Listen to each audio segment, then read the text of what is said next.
Baik, sekarang kami sedang kami akan mewawancarai Master. Nama saya Randy Nugroho Haryawang, Artemis 044. Nama saya Ferdinand Bonaria Skelambarita, Artemis 019. Master namanya siapa?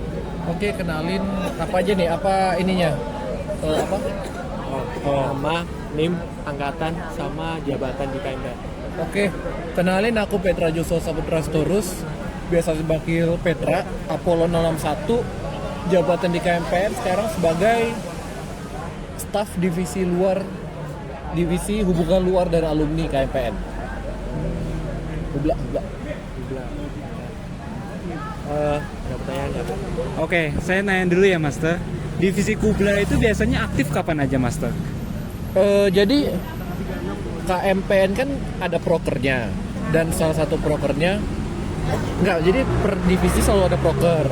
Nah, prokernya Hubla itu adalah Kopi Awan, Company Visit, sama apa ya? Disnatalis bagian talk show-nya. Baru kemarin pelantikan ketua IAP. Oh enggak, itu udah beda. Itulah.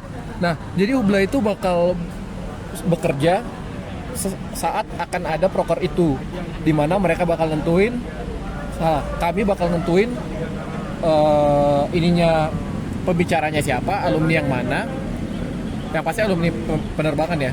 Kemudian kalau untuk company visit bakal nentuin juga mau company visit ke kemana, dananya bagaimana, dan waktunya kapan. Nah, itu tuh bakal kerjasama lagi dengan BPP. Kemudian kalau company visit minta bantuan ke dosen juga untuk nemenin ke perusahaannya supaya izin perkuliahannya juga bisa. Kalau Hubla gitu sih. Boleh dilanjut gak pertanyaannya Master? Untuk ini apa, kan alumni ya, berarti untuk company visitnya itu tergantung dari alumninya saja, atau company visit di luar ada pekerjaan alumninya juga bisa diminta company visitnya gitu? Oke, company visit itu biasanya industri yang berhubungan dengan Dirgantara. Ya. Jadi asal mau industri Dirgantara langsung atau industri non Dirgantara yang berhubungan dengan Dirgantara, misalnya yang membuat mesin berputar rotor gitu kan, propeller, atau enggak ya PTDI atau GMF, ya itu bisa semua. Jadi gimana caranya, biasanya yang dikontak itu adalah alumni yang bekerja di sana. Kontak dulu ke sana, diberikan kontak kontak ke perusahaannya, minta bantuan dari dosen untuk nemani ke sana dan mempermulus keadaan. Jadi ya udah. Jadi harus ada alumninya atau Idealnya ada alumninya ya. Kenapa? Ya supaya ini. Jadi soalnya alumni itu bisa membantu yang membawa turnya di perusahaan. Oke. Master kemarin ikut mengambil bagian dalam Sonic nggak? Ambil. Jadi bagian apa tuh, Mas? Belum boleh dong. Belum boleh dong. Nanti kan ada LPJ ya. Soalnya bakal ada laporan pertanggungjawaban. Nah, kalian datang aja kalau mau lihat siapa jadi apa. Baik. Tapi yang pasti aku bukan danlap, karena nggak pernah di depan. Ya. Oke, lanjut. Aku mau tanya aja tentang Sonic ya. Menurut Master sendiri, kenapa penting bagi mahasiswa baru yang ingin masuk KMPN untuk mengikuti Sonic? Karena gini, sebuah organisasi yang akan bekerja, apalagi organisasi kemahasiswaan yang akan melakukan kegiatannya selama 1 tahun ke depan, jangan 1 tahun ke depan deh, sampai mahasiswanya yang bakal baru masuk itu lulus nantinya, mereka kan bakal ngeproker ya, ada program kerja, kemudian mereka juga berhak untuk ambil bagian di jabatan di KMPN. Nah, harapannya adalah dengan adanya Sonic, kalian bisa memenuhi profil-profil di mana kalian sesuai atau bisa lah visible untuk menjadi pemegang jabatan di KMPN atau ya ber-KMPN lah setidaknya. Karena nggak bagus menerima ketua ngasal gitu loh. Bayangin kalau saya mau jadi presiden tapi nggak ada batasannya, nggak ada pencerdasannya dulu, nggak ada apa-apaannya. Tiba-tiba ya udah sok siapa aja yang mau bisa naik. Ya itu kan kayak suatu hal yang salah gitu loh. Dan kalau nggak di Sonic, kapan lagi kalian akan dicerdaskan? Jadi itu tujuannya Sonic. Kemudian yang kedua tujuan Sonic adalah supaya kita langsung ketemu.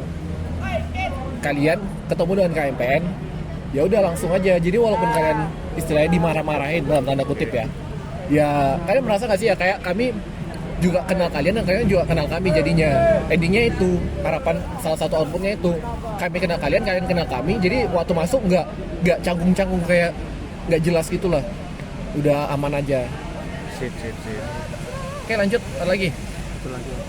Aku. Baik, kan tadi Master sudah menjelaskan alasan kenapa kita harus mengikuti KMPN. Kalau gitu harapan Master untuk angkatan kami ke depannya kira-kira bagaimana?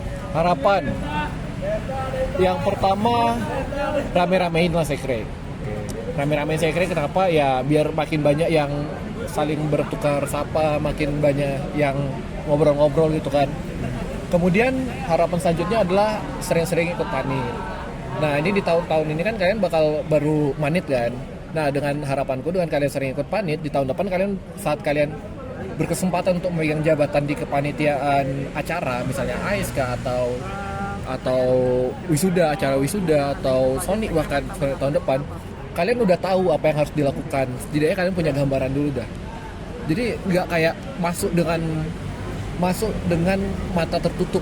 Kalian masuknya nggak langsung buta gitu loh. Kalian kayak udah ada bayangan-bayangan.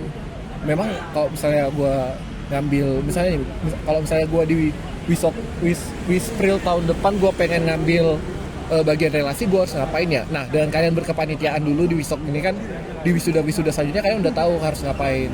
Jadi harapanku itu sih, kalian ya sering berhimpun, sering berkepanitiaan.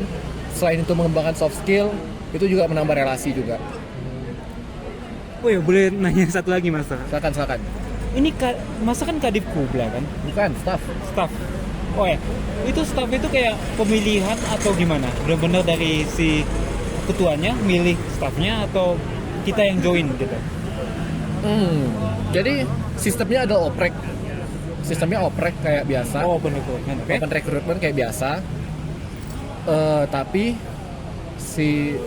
nggak tahu ya, karena aku belum ngambilnya. Tapi setauku si Kadif punya hak untuk memilih dari yang nge-oprek itu. Nah, kan kalau misalnya kayak divisi apa ya, divisi RMB misalnya yang seru-seru lah, yang ngurus tentang bonding segala macam, itu kan biasanya banyak yang masuk. Nah kan nggak mungkin semuanya masuk ke situ. Jadi si kabit atau kadifnya itu punya hak untuk memilih siapa yang bisa masuk, lalu sisanya ya mungkin dapat di pilihan kedua atau pilihan ketiga gitu sih pemilihannya. Berarti kalau misalnya si ketua itu milih itu dari oprek itu, dia itu biasanya nyari apa untuk menjadi seorang anggota Kubla gitu? Apa ya? Yang pertama, kalau lu sering ketemu sama ketuanya dan ketuanya tahu kalau lu ada orang yang aktif, dia biasanya pilih lu kalau Hubla. Kenapa? Karena Hubla bakal berhubungan langsung dengan orang luar. Jadi biasanya dicari adalah orang-orang yang gampang ngobrol. Itu satu. Kedua, kalau misalnya lu magang. Kalau lu magang Hubla dan lu magangnya bagus, ya berarti udah ketahuan dong lu punya kualitas untuk bisa menjadi staf Hubla. Magang. Yang ketiga ya kalau dia ketuanya kenal sama lu, walaupun lu jarang istilahnya jarang ikut kepanitiaan yang berhubungan dengan orang-orang, tapi lu di luar KMPN lu sering ikut yang kayak ngobrol sama orang sana kemarin dan ketuanya kenal sama lu juga bisa langsung dipilih, juga bisa dipilih jadi Hubla. Tanpa magang gitu? Tanpa magang. Magang biasanya banyak orang yang magang atau sedikit? Magang biasanya, jadi harusnya tuh ya, kalau magang tuh optimalnya adalah seluruh angkatan baru ikut magang. Iya. Jadi seluruh Artemis, kalau kami Apollo dulu ya, seluruh Apollo ikut magang. Nah kan magang bisa kemana-mana kan, jadi kayak ya udah, tapi setelah magang lo bisa mendaftar nge-staff di yang lain. Gitu dia biasanya. Jadi kayak misalnya ini Marcel, dia dulu magangnya itu adalah di Kader, tapi sekarang dia masuknya divisi keilmuan. Karena dulu di Kader kan juga kajian juga sistemnya kan, dan dia juga bisa mengkaji, lalu dia waktu nge-staff ya dia bisa terpilih juga jadinya gitu sih. Jadi walaupun kalian magang kemana, ya kalian di staff juga bisa milih yang lain, nggak masalah. Baik, cukup itu aja Mas. Cukup. Gimana yang itu? Udah cukup. Ya, makasih ya Mas. Ya Mas. Mari.